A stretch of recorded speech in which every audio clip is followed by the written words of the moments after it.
Hello, everybody. It's Heather with the Leadership of the Heart podcast. And today I have as my guest Dan Gray. And I was sharing with him just before that for those who listen now, you've been seeing that I've been accepting quite a bit of people that have been just coming to me, not from you all who are listening, who are supposed to be referring people to me, but from other people on the outside. And someone had originally sent him my way. And I'm like, I'm not sure. And then all of a sudden they said, wait a second, here's everything that Dan's doing. I'm like, oh my gosh, yes, he's got to be on my show. Like he sounds amazing. And all the work that the organization that he works for sounds amazing. So absolutely, yes. So just the breadth and your focus on others focused, outward focus, community focus is the reason why I have you on, Dan. Welcome. Thank you so much, and I appreciate the thorough vetting process, and I'm glad I made it through in the end. So where are you anyway right now in your leadership journey? It's a great question. So I think for me, it's really just the beginning. I try and approach everything with a learning mindset. In leadership, in particular, is one that I don't think you can ever be finished. I really try and look at every relationship that I have, whether it's a colleague or a direct report, and try and view it through the lens of how could I have done that better? How can I make sure that the mistakes I made here don't happen again? And to be honest, I'm making mistakes all the time. I think that's totally natural. So whether something has a successful or an unsuccessful outcome, reflection is really the only way to get better. So I'd say still very, very early in that journey for sure. I always appreciate when people are like, I'm not perfect. I haven't arrived yet. So like, yeah, where am I in my journey? I am still on the journey. It's not done. So I totally get that. So tell me from day-to-day perspective, what is the business that you're in and what's your role in the business? For sure. So I work for a company called Kotn. It's spelled K-O-T-N. So the pronunciation doesn't always get done perfectly, but so Kotn started as a consumer business. We have a consumer apparel and home business where we sell ethical and sustainable products to consumers. We're based out of Toronto, but our supply chain's in Egypt. And really the core of the business is really centered around the idea of taking things from farm to hanger. So our business started when our CEO naively went to Egypt with the mission of starting a t-shirt company, thinking that it was something that you could just do from scratch. And he started working with farmers directly. And what we ended up with was a supply chain where we know every single stakeholder within our supply chain. So we're one of 5% of the apparel industry that can lay claim to being 100% traceable. And after we took a step back and realized what we built from a supply chain standpoint, we started a second business called Kotn Supply. And that business is geared towards taking those ethical products and customizing them, working with teams, employers, influencers, communities to help them make customized apparel in order to have a deeper connection with the people ultimately wearing them. So my role, I'm general manager of our wholesale business. We're very fortunate that, again, we do get to operate within the same ethical and sustainable supply chain, and we help amazing communities create awesome products that ultimately show off the best version of their brand and allow them to create deeper, more tangible connections with those who ultimately wear that clothing. Why Egypt? I'm super curious on that. Yeah, so Egypt used to have this incredible lineage. I believe back in the 70s and 80s, Egyptian cotton was the thing. It was the material. It had such a high standard. And over time, that quality, or at least that brand story for the material itself, has sort of deteriorated. And so, our CEO, Rami, he has roots in family based in Egypt. So it was a natural fit.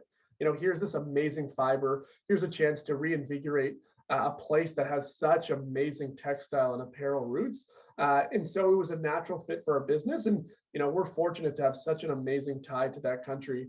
We have a team there that spends 100% of their time working with farmers and ensuring production there continues to follow that ethical and sustainable supply chain. And, the communities that we operate in, we want to make sure that this is not a short-term thing. There's too many stories about people manufacturing, not just in apparel, but in all manufacturing industries, taking such a short-term mindset, and we really don't want that to be the case. This is a community that we're invested in for the long haul. Earlier, before we started recording, you were talking about the 10 schools in Egypt, because I want to bring that out too. So when you talk about kind of investing back in the community in which you're doing business and all that, I'd like to share with the people who are listening more about how you extend your reach and sustainability concept and helping the community around you, even in Egypt. Yeah, for sure. So, as part of working with the farmers in Egypt and building that community infrastructure, if we want to have true sustainability and a long-lasting partnership with that country, part of the thing with that we need to invest in is the future. And so, one way we've been able to do that is uh, on Black Friday and throughout the holiday season, we do ensure that 100% of proceeds from our Black Friday promotion go towards building schools in Egypt. And we also donate a percentage of proceeds to building those schools year round as well. And to date, I think we've been running that promotion for 4 or 5 years now. We've been able to build and maintain 10 schools in Egypt in order to help improve the literacy rate there and ensure that we're also helping the next generation, even though they're not directly working with us, and we probably have an indirect relationship with them to date. Those schools go a long way in terms of making sure that we're deeply rooted in the community and we're giving back as well. I love that. And I'm assuming that connection with the founder to the community there is a big one. Like he probably saw a need or saw a need in the schools and thought, well, we're doing pretty well. Let's kind of help out. For sure. I can't speak for him, but having heard the stories from him and our other founders and the rest of the team that's had the chance to visit them, it's hard not to feel great about the work we're doing and want to continue investing there. When you see these kids that greet the team with open arms and are so happy to have that opportunity, it feels wonderful for us to be able to do that. And I think one of the cool things too is we're offering that opportunity to give back to our customers as well. They're just shopping like they would anywhere else, and we're just providing an additional advantage to using their dollars to go towards a really awesome cause and something that has staying power. So as the GM, then, I'm assuming all of the infrastructure all reports up to you. So like the running of this operation day to day is you kind of doing that. Is that right? Is that a good assumption? So I oversee our wholesale business. So my responsibility as general manager is ensuring that we're finding the most like-minded teams to ultimately produce customized apparel. I'm fortunate that I get to work with pretty much the majority of our business, whether it is our production team in Egypt to produce really high quality apparel, or our supply chain team. It affords me the opportunity to work with some really awesome people, both indirectly and directly. That's awesome. So then in that case, what would the people who report up to you through the wholesale area, what would they say about your leadership style? It's an interesting question. So this is the kind of introspection that I think it takes to be an effective leader. For me, I think I give people the space to explore and challenge themselves. What I like to do is I am very hands-on when the opportunity affords it. I think that's just my curious nature. I am a persistent tinkerer. But once I feel like someone has earned the right to have space, I like to create sort of a playground for them to be successful.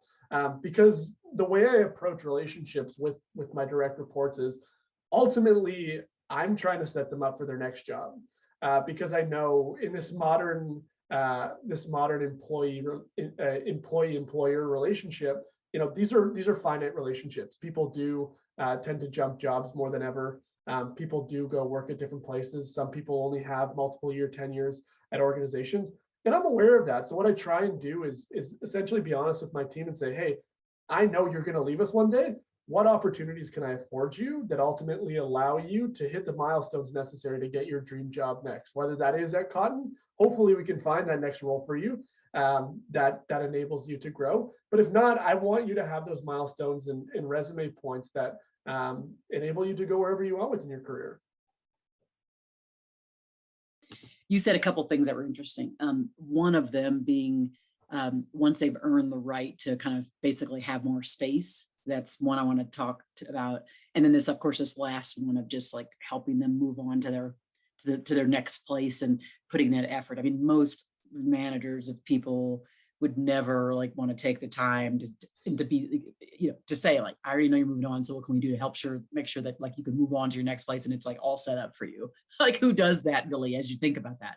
And then and again, the first one. So I'd like to talk to that idea of like, what made you have that mindset? Have you just always had that mindset? Are you someone who early on moved on a lot? Just where'd that philosophy come at from? Yeah, I've worked with a lot of startups, and I think the nature of startups is risk.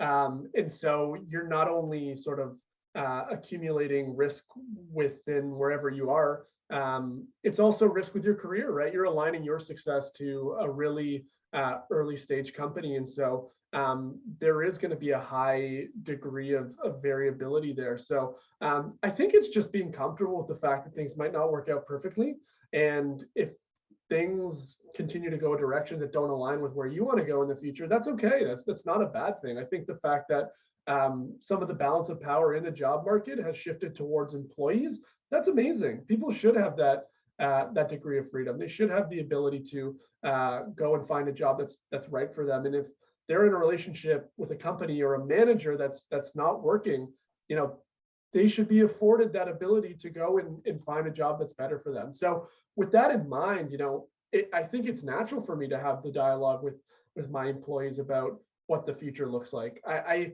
don't want them to feel like they're stuck in cotton, because that being stuck in place, that complacency, I've had that in jobs. I'm sure you've been there. I've talked to people who've been there. It's a very debilitating feeling, and I never want my team to have that. And so if we can talk about the future in a way that's open-ended, exciting, it's promising. And again, I'm never doing this sort of to the disservice of the organization I'm working at. I'm not saying, hey, go take a job tomorrow. The end goal is, how do we grow you as an individual?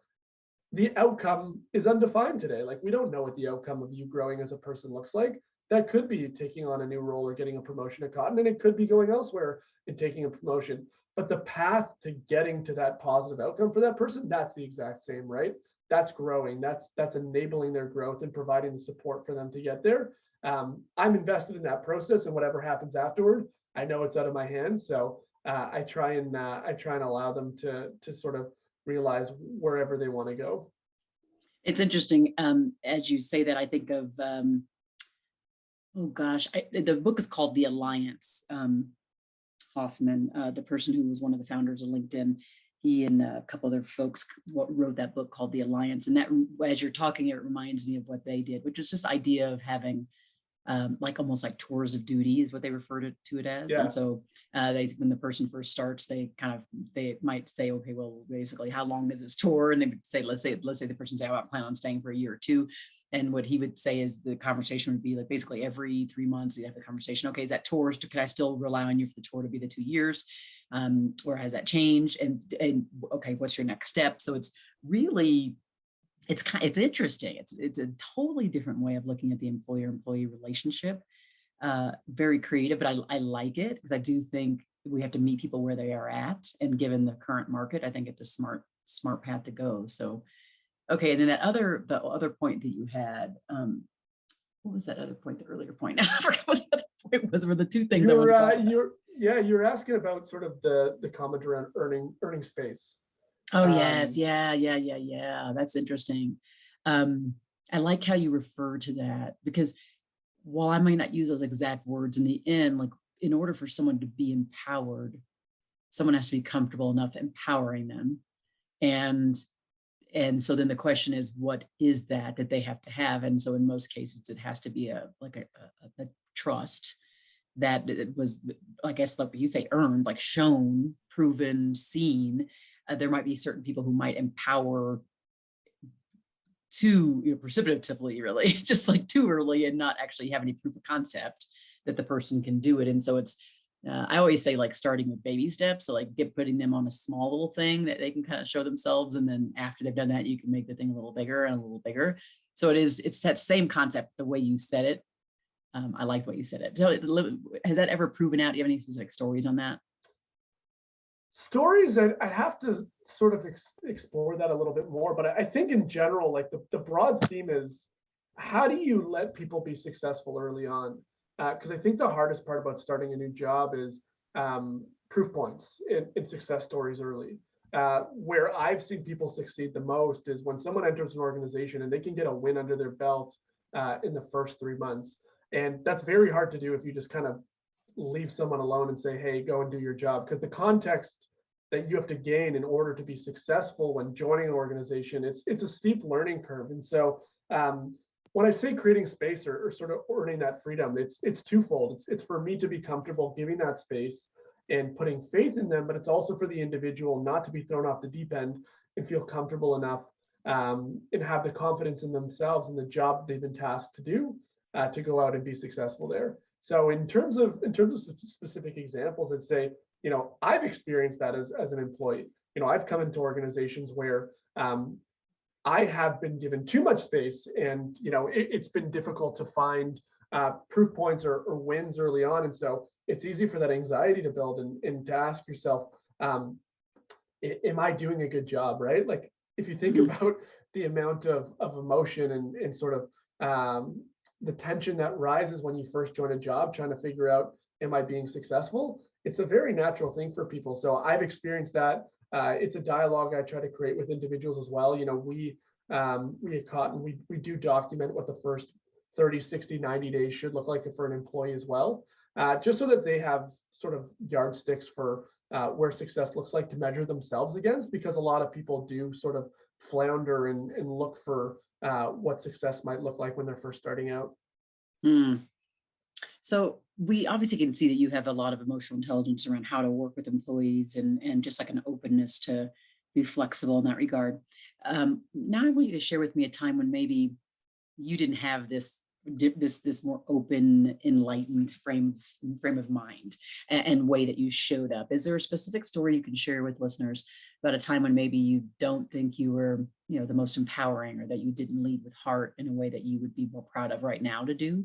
And then again, being as specific as you can about the story. And then what did you do to come out of it? What was the change or the trigger for you that helped you become more enlightened?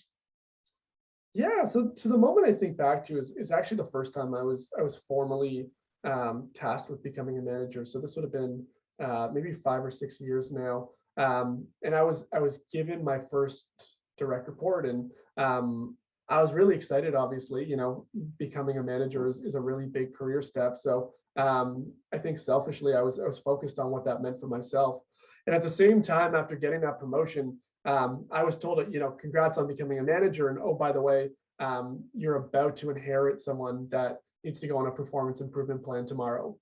And so imagine as a first time manager, you're sort of, you're given an employee who's already kind of been given a death sentence. Now, there's a lot of ways out of a performance improvement plan positively. But I think when you're giving a first time manager that on their plate, really the outcome is very hard to change. And so I think for me, looking back on that, I wish, I'd raised my hand and put my sort of insecurities aside as a manager and said, hey, this is my first time doing this. I need help here. As opposed to, what, I just got given this. I need to go and prove that I can live up to it. Because at the end of the day, we did have to let that individual go. And while that might have been the outcome regardless, I wish I'd taken the steps to ensure that I was getting the support I needed in order to approach that relationship as positively as possible and make sure that we exhausted every option.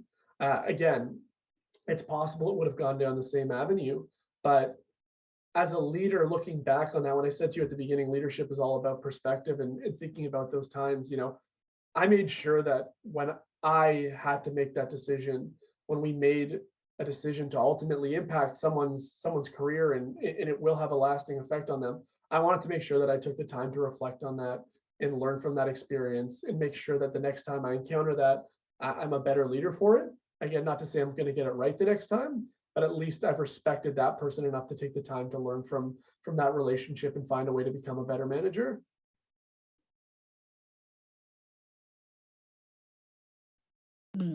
Thank you for that. I keep going in and out of mute because sometimes I have a doggy in the house and she just starts to go roof, roof, roof, roof, roof, and I'm like, yeah, I don't know if I really want to have that.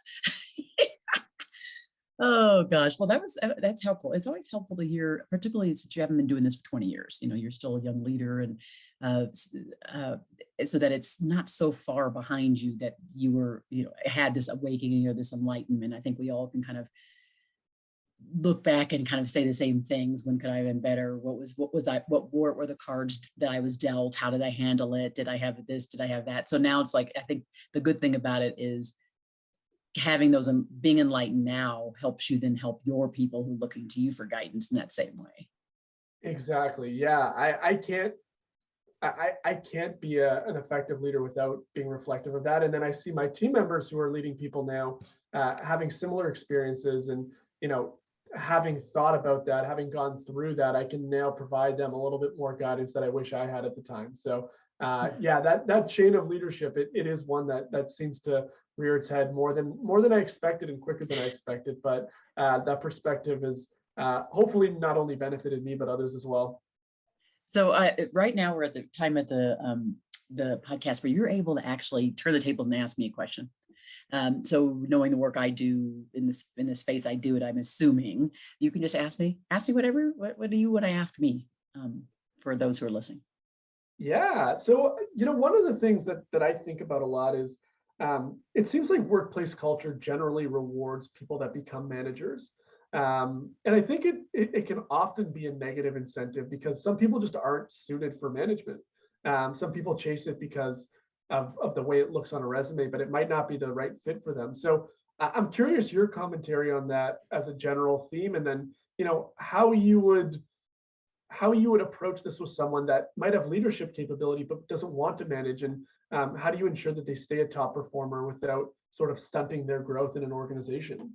Those are good questions. I think I think in large part, if managers or other leaders of other people who have their high potentials aren't diving deep with them to find out what their goals are, like what are their interests. Their interests might not be management, and really asking them what is it that makes them feel like they're doing meaningful work. What is it that gets them up and gets them excited every day? Not shying away from just having more difficult conversations, or asking, kind of like you were saying earlier, Dan, like asking them, when you get to the bottom where you see they're only planning on staying for a little bit, it's like, well, okay, well, what can we do to make sure that we are seeing all of your gifts while you're here, and we are also setting you up for whatever your next steps are. But most people aren't comfortable having that kind of conversation. It's very like deep built into the employer-employee relationship is this really outdated assumption that everybody's going to stay forever. And even in the work I do in employee loyalty, so the whole goal is to say, how can we keep more people staying with us longer? The end goal isn't how do we get people to stay with us forever? It's how can we get them to stay with us longer and be more engaged while they're with us? So even if they're there 2 years and they give us so much and they innovate and they do so many things during that time period, right? Then it's just being open to have that conversation. So I'd say for the leaders who might be leading high potentials, who aren't people who want to be managers as well, it's just incumbent upon us to have those just much deeper conversations that are not surface, be comfortable with hearing kind of the difficult truths, and then figuring out how we help them, like you talked about earlier, finding the path that best suits them. And then again, at the same time, how can we let them shine why they are with us during that time? That's I think those are the kind of the solutions, I guess, for it. After having said that, though, there really is no cookie cutter approach. You just got to go. You got to get to know people, and you have to have good conversations. Yeah, sometimes it is that easy, right? It's having those conversations, and I think getting to a place where you're comfortable enough to have that back and forth dialogue is half the battle. It really is. So for those people who are listening right now who, they obviously have listened to you, they listened to our conversation, and I'm sure they're writing down some notes and taking some good tips away. But for those who might need a little extra oomph, like they want them, can you have some pearls of wisdom for them? A couple pearls of wisdom you might leave the listeners with, just related to leadership. Yeah, I think for me, when I'm having a tough day, or I kind of lose perspective when it comes to becoming a leader, I try and look at it from a very and this might seem backwards, but a selfish perspective, because I think humans are inherently selfish people at the end of the day. And so if you're struggling to see or make a connection with your employee, think about the benefit to you of being an effective leader. Think about by showing up and engaging in a relationship, how much that can help your career. I have a very hard time empathizing with leaders that think berating their employees or ultimately putting their needs above others will ultimately lead to a chain reaction that benefits them in the workplace. So if as a leader you're struggling to find the motivation to be a good leader, I would say, like, if you're an effective leader, that checks off all the boxes for you when it comes for time for your performance review. So if there's ever something that's going to have disproportionate value or disproportionate incentives for you, it is showing up for your people and being a great manager, because it creates more leverage for you. It creates experiences that ultimately lead to positive results for you and your team. And then on top of that, I'd say another thing I will add here, just selfishly on behalf of Cotton Supply, is one of the things that we do as a supplier of high quality merchandise for teams and employers, finding perks that you can create a relationship with your employee through, whether it is remote activities, whether it is sessions for driving culture, whether it's leadership training, or in our example, we give your team high quality merchandise so that they can become the biggest ambassadors for your company and ultimately create that deeper relationship with the organization. It's just investing back in them, realizing that these relationships are living organisms that require resources, they require time, they require your attention. There's no shortage of investment that isn't worth putting towards people. I love that. Investing in your people is so key. And, one little sub point I want to make before we end is, as everybody knows who listens to me, caring leadership and leadership with heart does start with us as leaders, so that we do have to fill ourselves up first. It's not the same thing of what Dan was talking about, though. So this is like, we have to fill our own cups up first. We have to make sure that we're well cared for, so that then we can show up with more care for people. And so that we have to start there in order to, otherwise, if we just let ourselves become an empty, dry cup, we can't show up with zeal and excitement and uplift them in that place. So I talk a lot about that, Dan. So I just wanted to make sure I circle back around that. For sure. I know, and I know you weren't talking about the counter to that. You were just saying something different, which is that once you were making an assumption that that's taking place. If that's already taking Yes. place, now it's time to show up in a bigger, better way, investing in your people, taking that time to focus on them and give them what they need and see where they're at and meet them where they're at in their shoes. That's really the critical thing here. So yeah. And I think what's incredible about your audience is the fact that they're tuning in to begin with means they're already doing that, right? I think you're talking to an audience that wants to engage in this. And so it's a different dialogue, and it's a different sort of it's a different approach, right? If you're willing to seek out someone that is going to help you become a better leader, that's halfway there. You've taken a huge step to be a better leader, because you're present, you're engaging in the topic, and you're obviously trying to grow. So I think that's pretty amazing that people show up with that intention. Oh, I appreciate that. Yeah, I love my listeners too. I know that they have an openness to learn new things and sometimes hear things that are not what they're automatically thinking. Okay, I do have to ask one totally off subject. Sure. But for those who would watch this on YouTube, where are you specifically, Dan? Yeah. So we were in a house in Toronto, Canada. So Okay. I got the attic office. So I got the vaulted ceilings above me, and I was relegated upstairs. So my booming voice can't take over the rest of the house. Oh, I love it up there. I was just like going, that's like a cool place and a little window ledge. And I'm like, oh, can I come? I'm going to go there. Yeah. We got the dog bed. The dog's taking a rest downstairs, but usually he's here with me. Oh, that's so funny. So, okay. So for those who can't see, you can see, because all you have to do is just go over to YouTube and you'll be able to see it over there. But I just thought I'd mention that there. It's been a pleasure, Dan, having you on the show. Really appreciate you. Yeah. Thank you so much for having me. It's been an awesome dialogue. And for me as a leader, just talking to someone with your perspective is part of my journey too. I'm really grateful for the opportunity to learn from you. So for those who are listening and found really great value in listening to our conversation, don't forget to share it far and wide. That is how we continue to move up the ranks of the leadership podcast. And also don't forget to go write that 5-star review on Apple Podcasts or wherever you listen, because that's how more leaders get the content, get the tips, learn the strategies, and become better. So you get to contribute to that. So thanks again, Dan. It's been awesome. And thank you everybody for listening to the Leadership with Heart podcast. Be well.